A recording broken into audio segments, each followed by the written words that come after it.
So hey guys, welcome to channel. I am Karthik Dubey. Today we will discuss about one of the most famous current topic, that is the defamation case on Rahul Gandhi. This case is filed on the behalf of Prime Minister of India Narendra Modi against Rahul Gandhi, the former president of Indian National Congress. Rahul Gandhi was sued for defamation. So अभी news में ये topic बहुत हुआ है, आप सभी लोग जानते ही होंगे कि राहुल गांधी के ऊपर डिफेमेशन का केस फाइल किया गया है। अब हम यहाँ सबसे पहले देखते हैं कि what is defamation. Defamation is dealt under section 499 of Indian penal code. जो ये हमारा डिफेमेशन का ऑफेंस होता है, ये डिफाइंड है section 499 of Indian penal code, जिसको हम जनरली आईपीसी बोलते हैं। सो अब है क्या ये section 499, let's see. Section 499 of IPC says that if someone makes or publish an incorrect and inaccurate statement, accusation or false imputation about another person, whether through word or oral communication, visual clues or any other means referred to as defaming that person। अब इसका simply meaning ये है कि जो section 499 of IPC ये हमें बताता है कि डिफेमेशन है क्या। अगर हम किसी भी आदमी के बारे में, किसी भी इंडिविजुअल के बारे में कोई भी फॉल्स चीज़ पब्लिश करते हैं या कोई इनएक्यूरेट चीज़ उसके बारे में हम कहते हैं, चाहे बोल के, लिख के या कोई विजुअल साइन से या किसी भी तरीके से उस आदमी की हम रिस्पेक्ट को हार्म करते हैं, तो डैट इज़ कॉल्ड डिफेमेशन। अब यहाँ पे डिफेमेशन भी दो टाइप्स के होते हैं। सबसे पहला है criminal defamation and second is civil defamation. So criminal defamation में आईपीसी सेक्शन 499 और 500 अप्लीकेबल होता है, जिसमें मॉनेटरी फाइन और इम्प्रिजनमेंट या दोनों दिया जा सकता है। लेकिन जो सिविल डिफेमेशन होता है वो टॉर्ट लॉ के अंदर गवर्न होता है और इसमें बस केवल फाइन ही, मतलब एज अ पनिशमेंट में बस आपको एक फ़ाइन पे करना होता है, that is all. Now punishment of criminal defamation, section 500 of IPC. Section 500 IPC says that whoever defames another person shall be punished with simple imprisonment for a term which may extend to 2 years, fine or both।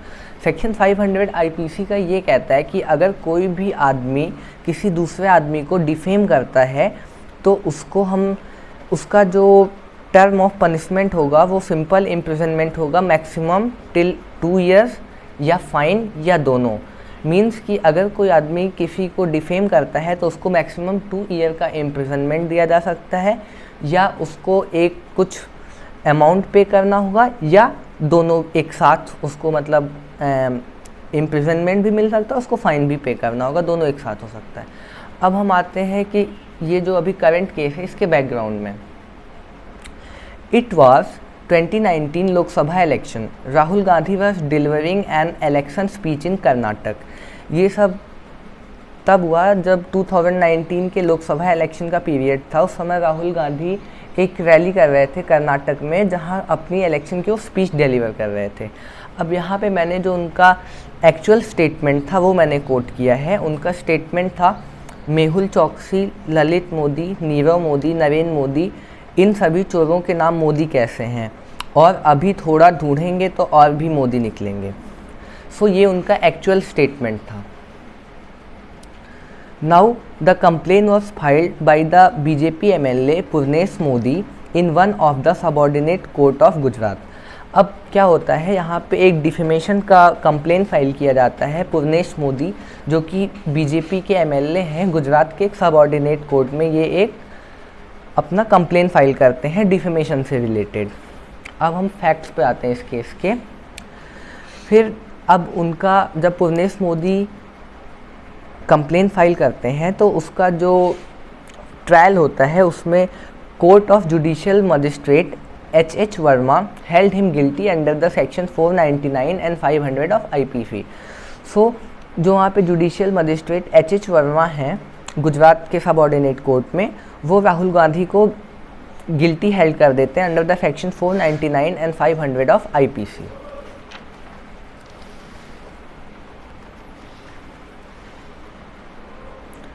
but bail is granted and his sentence was suspended for 30 days to give him a chance to appeal in higher court.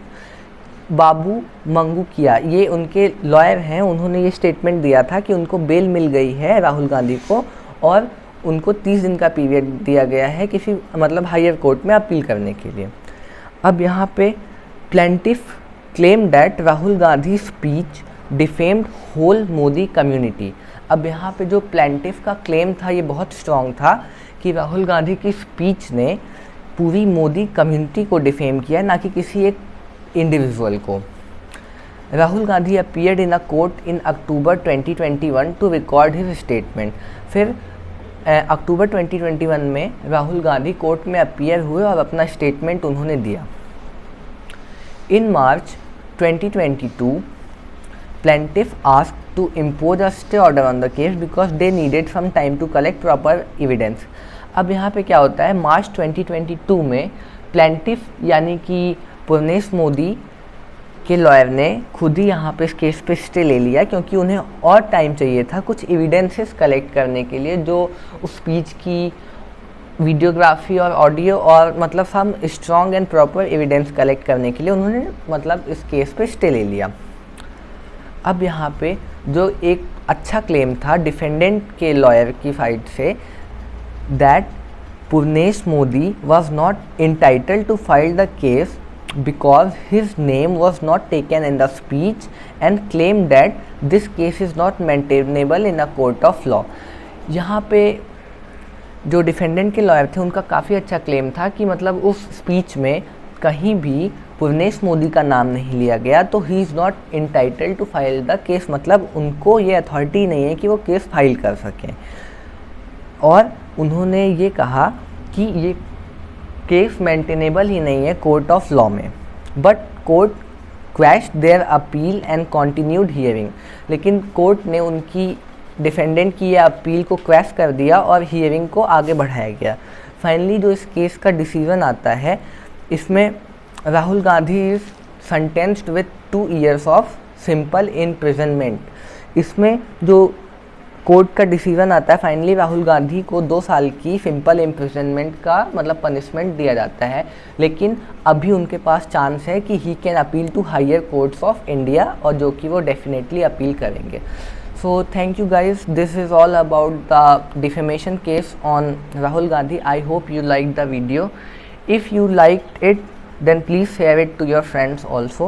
Thank you so much.